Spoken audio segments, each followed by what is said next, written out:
Bonjour à tous et bienvenue à Idées en évolution et j'en profite pour vous remercier ceux qui sont avec nous depuis le début ou ceux qui se sont joints à nous plus récemment.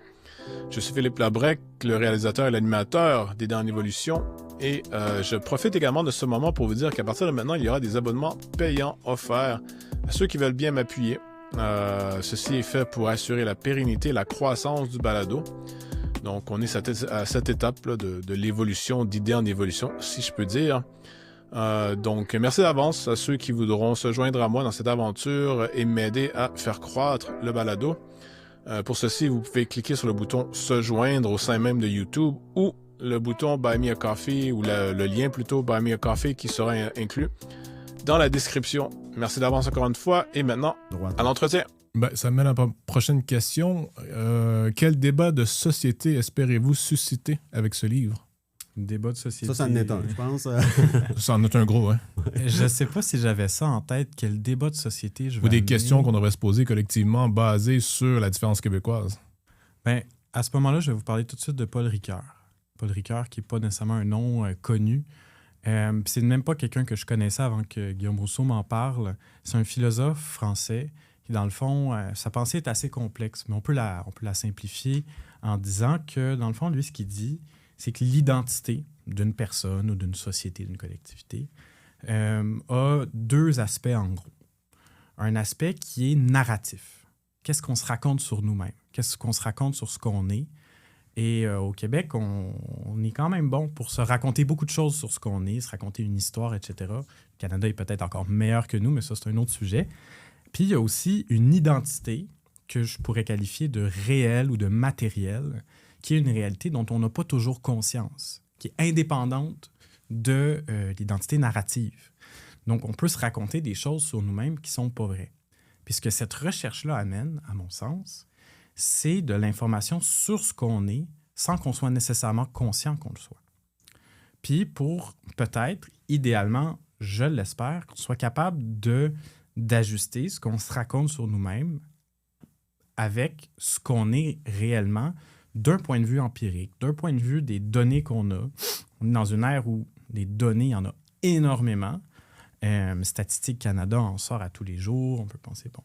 Donc, on part de ce qu'on a, on regarde, puis on se dit, bon, ben, c'est dans cette direction-là que vont les Québécois. Ben, nous, comme société, ben, on pourrait prendre des politiques publiques qui vont dans ce sens-là de ce que sont les Québécois, par exemple, et d'avoir une interaction un petit peu plus grande avec ça. Même chose pour le milieu de la recherche. Il y a beaucoup de questionnements qui se font en ce moment sur le milieu de la recherche en général. La société civile, quand elle prend des décisions, elle peut consulter cette banque de données-là pour savoir quelques différences québécoises sur, mettons, un organisme qui parle des familles, un organisme en environnement, des choses comme celle-là. Tu cliques sur le bouton environnement, tu vas voir c'est quoi nos différences, puis tu dis, OK, ben, si je veux parler aux Québécois, c'est dans ce sens-là que ça semble se diriger.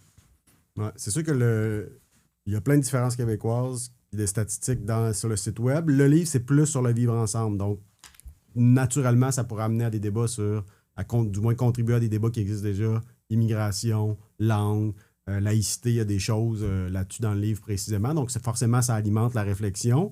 Puis plus largement, l'idée, c'est de dire, ben, justement, quand on est de la société civile puis qu'on essaie d'influencer l'État ou on est concepteur de politique publique ou bref, un peu tous les décideurs les gens qui mènent des réflexions sur la politique au sens très large, au Québec, ont peut-être intérêt à avoir cette sensibilité-là de dire, bon, ben oui, il y a peut-être quelque chose qui existe intéressant aux États-Unis ou en Ontario ou en Allemagne, mais si on l'importe au Québec, peut-être qu'il y a des adaptations à faire. Et là, ben une fois, bon, il y a d'avoir la sensibilité, puis ensuite, l'adaptation, elle se fait comment? Ben, elle se fait sur la base de données. Fait que je pense que c'est ça. Fait que c'est comme si presque tous les débats au Québec pourraient bénéficier de cette sensibilité-là puis de données sur la différence québécoise. Maintenant, il y a peut-être des domaines où il y a peut-être moins de différence, puis ça ramène à la question de tantôt de peut-être que des fois, la différence québécoise elle pourrait ne pas exister dans tel cas, puis on ne l'exclut pas, mais c'est sûr que le livre portant sur le vivre ensemble, ça semble être un domaine où les différences Québec-Canada sont peut-être plus larges. Si on était vraiment sur quelque chose de très, très strictement économique, il y aurait des différences, mais peut-être moins que dans le vivre ensemble. Donc, mais je pense que tout ce qui est vivre ensemble, clairement, il y a une sensibilité à développer, qui existe déjà, mais qui est soit à développer chez certaines personnes ou soit à mieux appuyer sur les données chez d'autres qui l'ont déjà. Puis, on a un exemple très concret de comment on peut utiliser ces données-là. Guillaume Rousseau a écrit des livres sur la convergence culturelle, des livres, des articles, des textes sur ce sujet-là. Donc, il a été invité naturellement à parler pour le projet de loi 84 sur l'intégration nationale. Donc, c'est le vivre ensemble d'une certaine façon. Puis là, on s'est croisés, puis j'ai dit, ben, ça serait intéressant de parler de la différence québécoise dedans parce qu'il y a plein d'éléments dans l'ouvrage qui en parlent. Donc, il m'a invité, puis il y a une partie complète du mémoire qui porte sur la différence québécoise dans le vivre ensemble. Montréal puis Toronto, c'est pas la même game, là. À Montréal, il y a beaucoup moins de quartiers ethniques, de concentration communautariste dans la ville qu'à Toronto ou à Vancouver, par exemple. C'est des données qu'on a présentées au ministre, qui est, selon moi, important à avoir en tête quand on pense les politiques publiques. Ouais.